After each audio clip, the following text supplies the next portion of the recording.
और इस वक्त गुफ्तगू कर रहे हैं. That you could make it here to attend this press conference. As you know that after the failure of Operation Sindoor and an embarrassing defeat in the 4-day war, the Indian state has resorted to massive misinformation campaigns, and because they could not prove their mettle in the battlefield and in the diplomatic arena, and their narrative was badly defeated, hence they resorted to propaganda warfare, propaganda campaigns, misinformation and disinformation. As part of their disinformation, you saw that during the war, the entire Indian media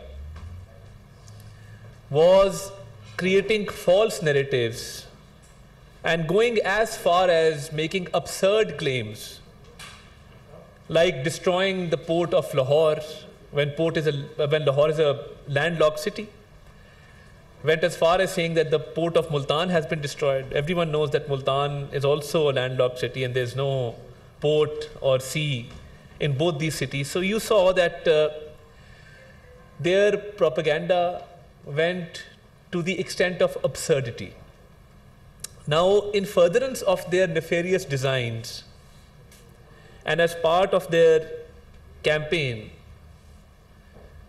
recently we've had a big success in which Pakistani law enforcement agencies have apprehended a common fisherman by the name of Ijaz Mallah,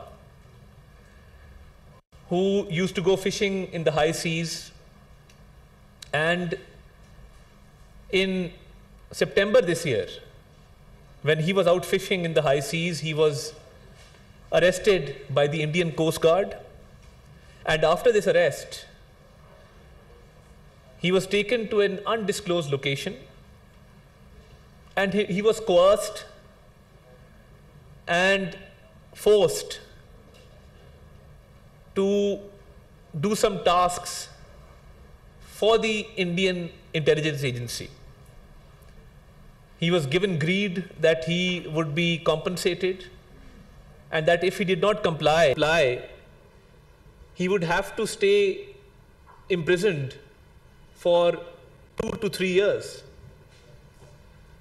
So this common fisherman by the name of Ijaz Mallah was eventually released by the Indian intelligence agency and was sent to Pakistan on a task to procure certain things for the Indian intelligence agency, which included uniforms of Pakistan Navy, uniforms of Pakistan Army, and uniforms of Sindh Rangers.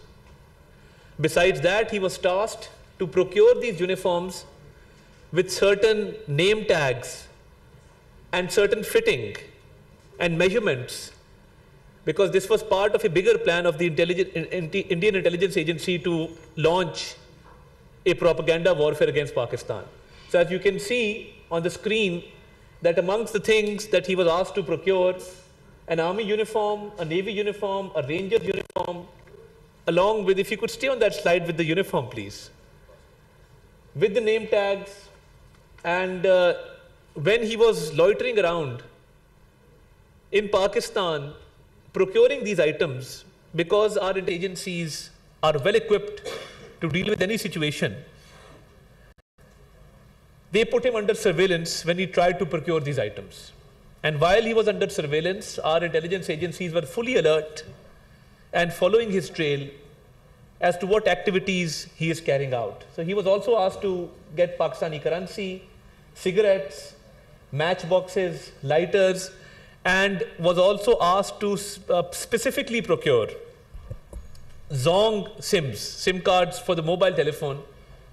So that is exactly what he did. He procured all these items, and he was on his way to India when law enforcement agencies apprehended him from the sea, arrested him, took these items into custody. So this is part of a greater plan of India to malign Pakistan and to use such propaganda items and disinformation and misinformation. And we've been very, very active in countering the misinformation and disinformation by the Indian media and by the Indian state.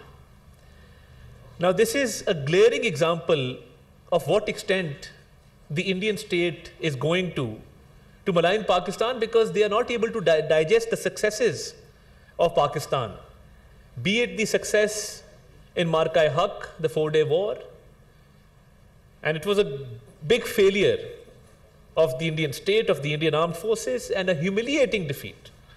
So they're not able to digest that defeat. They are not able to digest the diplomatic successes, because we've seen that Pakistan is being acknowledged at the world stage, at the global level, by all nations. And Pakistan is well respected. So this is the kind of propaganda warfare that they resort to. And detailed investigations have been carried out. When Ijaz Mallah was taken into custody, and he has confessed to his crime,